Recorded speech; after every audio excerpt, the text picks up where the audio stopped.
Supreme court का जो फैसला आर्टिकल 370 पर आया है, उसी हवाले से हमारे साथ बात करने के लिए मौजूद है कांग्रेस के तर्जुमान पवन खेरा साहब। पवन खेरा साहब, ये जो वर्डिक्ट आया है, इसके फेडरल स्ट्रक्चर पर बहुत सीरियस कॉन्सिक्वेंसेस होंगे। आप किसी राज्य को उठाकर उसको केंद्र शासित प्रदेश बना देते हैं, ये कहाँ तक न्याय संगत है? क्यों वो आज तक पिछले 5 साल से उनका राज्य का दर्जा बहाल नहीं किया? क्यों नहीं वहां चुनाव हो रहे? ये सवाल आज भी जिंदा है, ये सवाल हम बार बार पूछ रहे हैं। तो सर, ये गवर्नमेंट बार बार कहती है कि वहाँ पे है 370 को हटाने के नतीजे में नॉर्मलसी आ गई है। फिर इलेक्शन 5 साल से नहीं हो रहे, तकरीबन 6 साल से वहाँ पर प्रेसिडेंट रूल लगा हुआ है। लगातार निर्दोष नागरिकों की हत्या होती है, उन पर हमले होते हैं, वो प्रवासी मजदूर हों या वो कश्मीरी पंडित हों या वहाँ के नागरिक हों या सैन्य दल के लोग हों, सुरक्षा बल हों, सब पर लगातार हमले हो रहे हैं। चुनाव सरकार करवा नहीं पा रही, तो ये कहाँ से नॉर्मलसी आ गई? कहाँ से स्थिति सामान्य हुई? और ये जो है जो फैसला आया है, अब बीजेपी कह रही कि हमने जो किया था वो बात हमारी सही साबित हुई है। सुप्रीम कोर्ट ने इसके लिए 5 साल का वक्त लगाया। अरे साहब, आप चुनाव तो करवाइए। 5 साल तो आपको हो गए, चुनाव नहीं करवा पा रहे आप। जम्मू कश्मीर को जो खुसूसी दर्जा आर्टिकल 370 के तहत हासिल था, जिसे 5 अगस्त 2019 को मोदी गवर्नमेंट ने एकतरफा तौर पर गैर जमहूरी अंदाज से ख़त्म कर दिया था। इस फैसले के खिलाफ जो है कई जमातें, खासतौर से जम्मू कश्मीर की जमातें, CPM वगैरह कोर्ट में गई थी और इस फैसलों को चैलेंज किया था कि ये गैर आइनी फैसला है, गैर आइनी कदम है। उसके खिलाफ तकरीबन 5 साल के बाद आज सुप्रीम कोर्ट ने उसका फैसला सुनाया है।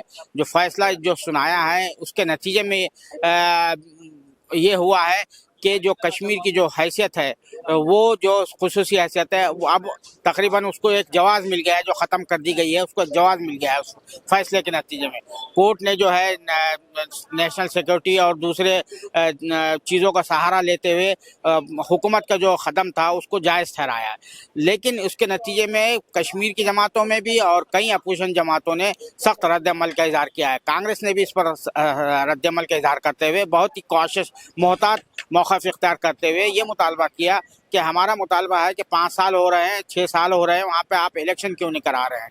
इलेक्शन कराना ज़रूरी है। और एक रियासत को जो है किस तरह आप जो है मरकज़ी इलाका यूनियन टेरिटरी में जो है तकसीम कर सकते हैं, ये तो एक बहुत ही गलत प्रेसिडेंट है। पवन खेरा साहब ने यही कहा कि ये जो नॉर्मलसी का भी दावा करते हैं, लेकिन वहाँ पर कोई नॉर्मलसी नहीं है। वहाँ पर बेगुनाह लोग मारे जा रहे हैं, फौजी मारे जा रहे हैं, आम शहरी मारे जा रहे हैं। फिर हुकूमत किस बुनियाद पर ये दावा करती है कि नॉर्मलसी कायम हो गई है? अगर वाकई नॉर्मलसी कायम हुई है तो हुकूमत क्यों नहीं वहाँ पर जो है इलेक्शन करवाती है, इलेक्शन कराने से कतराती है?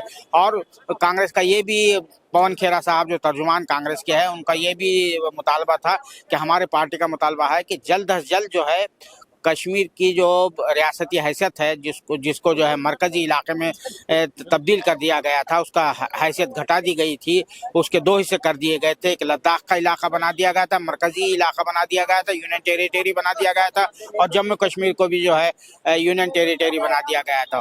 तो इसको जो है रियासत का दर्जा दिया जाए, फ़ौरन जो है इस सिलसिले में कदम उठाना चाहिए और इलेक्शन वहाँ पर कराना चाहिए। एक और बात, ख़ास बात ये है कि जो पार्लियामेंट में जो है 2-3 दिन कबल ये फैसला आने से कबल ही, यानी किस तरह आइनी खतरों की और क़वानीन को बालातार रख के, आइन को बालातार रख कर एक काम ये किया गया कि JK रीऑर्गेनाइजेशन अमेंडमेंट एक्ट की तरमीम के सिलसिले में 2 बिल पास किए गए थे, जबकि ये मामला जो है सुप्रीम कोर्ट में ज़ेर समाअत था।